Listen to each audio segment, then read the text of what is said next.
Shalom, sahabat P3KM dimanapun berada pada saat ini. Bersyukur untuk kesehatan dan penyertaan Tuhan di dalam kehidupan kita. Boleh kita memasuki tahun yang baru, tentunya dengan semangat yang baru, berkat baru, dan kita harus semakin menempel sama Tuhan agar apapun yang menjadi rencana kita, kerinduan kita di tahun 2024 boleh tergenapi bersama-sama dengan Tuhan. Amin. Renungan kita pada hari ini diambil dari kitab Lukas 6 ayat 36 dengan tema hidup berkemurahan. Di dalam Lukas 6 ayat 36 dikatakan, hendaklah kamu murah hati sama seperti Bapamu adalah murah hati. Sebagai orang Kristen, sebagai orang yang beriman, tentu kita harus murah hati. Sama seperti Bapa adalah murah hati. Apa sih murah hati itu? Murah hati gak melulu bicara tentang uang atau materi, gak ngomongin soal finansial aja. Itu benar bagian daripada hidup berkemurahan. Tetapi secara luas, murah hati juga berbicara tentang sikap, pola pikir, tindakan kita. Contoh, cara kita membagi waktu, cara kita men-sharing sesuatu hal yang kita tahu, mungkin berbagi ilmu, knowledge kepada orang-orang di sekeliling kita, memberkati mereka sehingga mereka mengalami perubahan hidup, mengalami kemajuan di dalam hidupnya.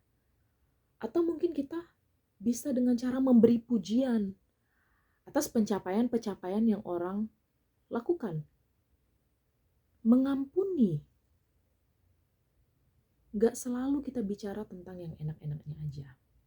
Ketika pun kita dilukai perasaannya, mungkin kita dibuat sakit hati, kita dibuat marah, kita belajar mengampuni.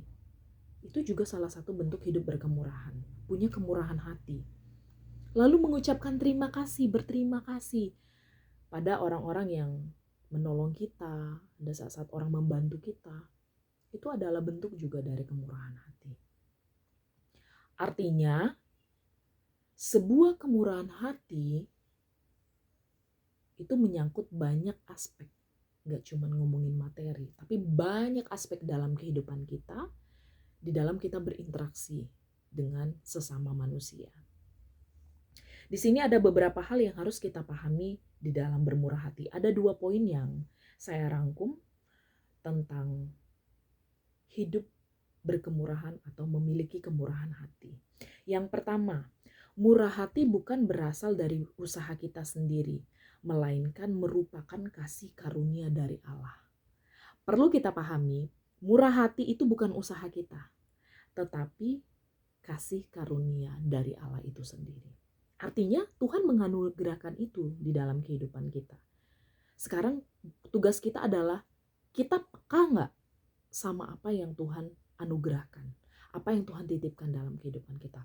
Aduh, kalau misalnya itu anugerah dari Tuhan, kenapa sih orang sulit untuk melakukan kebaikan? Kenapa sih sulit untuk bermurah hati? Kenapa sih sulit untuk berkemurahan dalam hidupnya? Balik lagi ke penjelasan sebelumnya. Kita peka gak terhadap kasih karunia Allah yang Tuhan sudah anugerahkan di dalam kehidupannya? Ada 2 tipe manusia. Yang pertama, pura-pura tidak tahu. Dia ngerasain, kita feeling, kita merasakan Roh Kudus itu berbicara langsung di dalam kehidupan kita.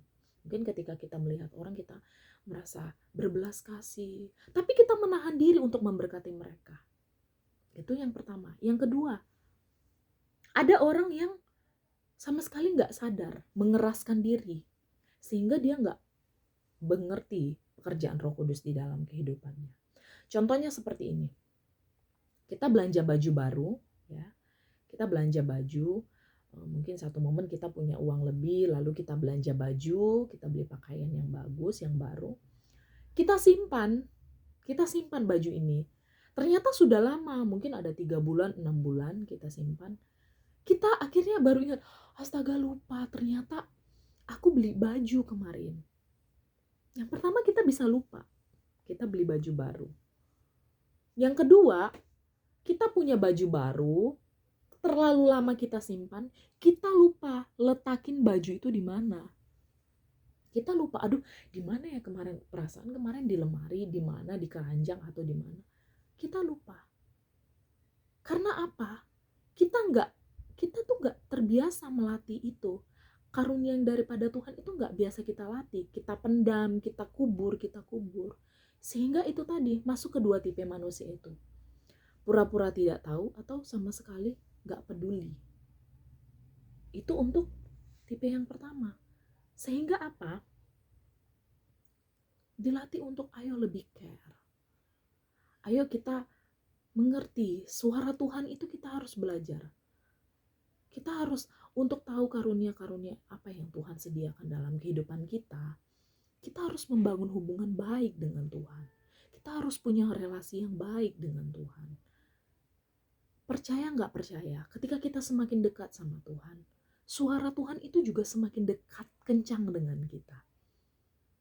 Sehingga ketika kita mengerjakan sesuatu hal, nggak perlu waktu lama untuk berpikir, oh seperti ini, banyak pertimbangan, enggak. Tetapi kita mulai belajar, oh apa, Tuhan bergerak, Roh Kudus bergerak, berbicara dengan hati kita. Hidup berkemurahan juga seperti itu, harus kita latih. Nggak bisa timbul sendiri.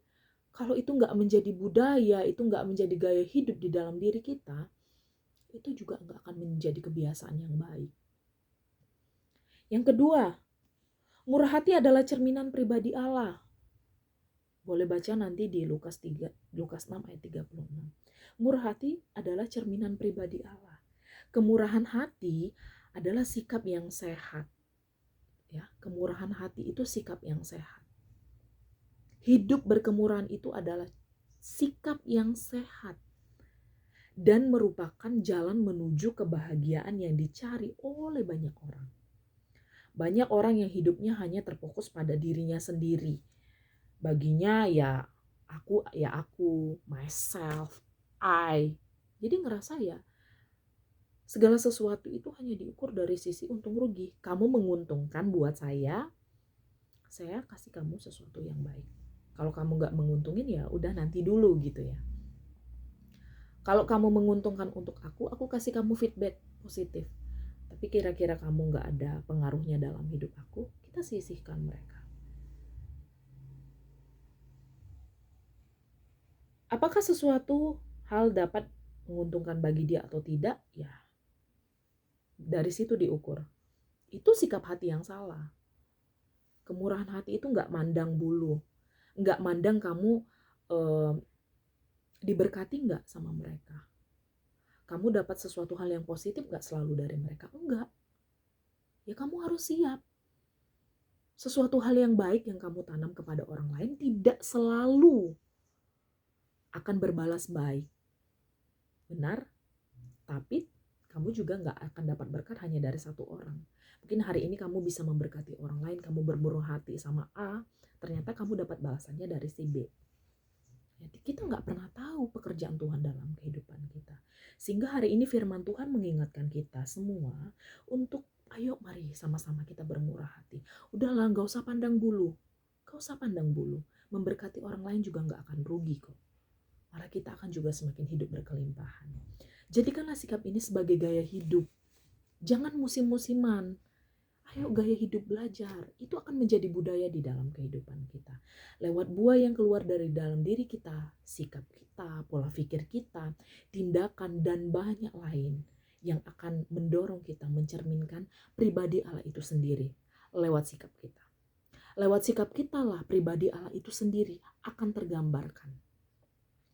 Teman-teman, yuk mari sama-sama kita mengambil sikap hidup yang penuh dengan kemurahan. Dengan cara apa?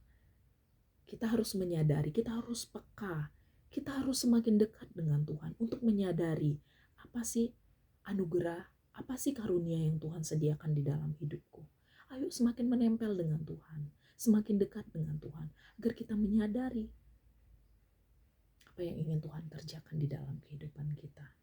Yang kedua, ayo mari sama-sama kita harus melatih diri kita. Bagaimana kita bisa hidup berkemurahan dengan mengingat Tuhan dan selalu berbuat baik? Ayo sama-sama kita melatih diri kita menjadi pribadi yang murah hati. Mulailah untuk memperhatikan orang-orang sekeliling kita. Mulai care dengan mereka. Dimulai dari hal-hal yang kecil, maka akan berbuah dan berdampak menjadi hal-hal yang besar. Jadilah pribadi yang murah hati, memiliki kemurahan diri. Tapi bukan murahan, ya. Kita tetap berkelas. Semakin kamu murah hati, semakin hidup kamu berkemurahan, Tuhan akan angkat kamu semakin tinggi. Kembangkan sikap ini dan jadikan gaya hidup. Maka kamu akan Tuhan pakai semakin besar. Maka itu akan menjadi gaya hidupmu. Maka itu tidak akan menjadi kepura-puraan. Tidak ada yang kamu sembunyikan. Kamu gak akan menjadi orang yang pura-pura baik. Tetapi itu akan menjadi buah, menjadi cerminan bahwa Allah, kasih Allah, anugerah Allah ada di dalam diri kita masing-masing. Demikian firman Tuhan, biarlah ini menjadi berkat dan memberkati setiap kita yang mendengarkan. Amin.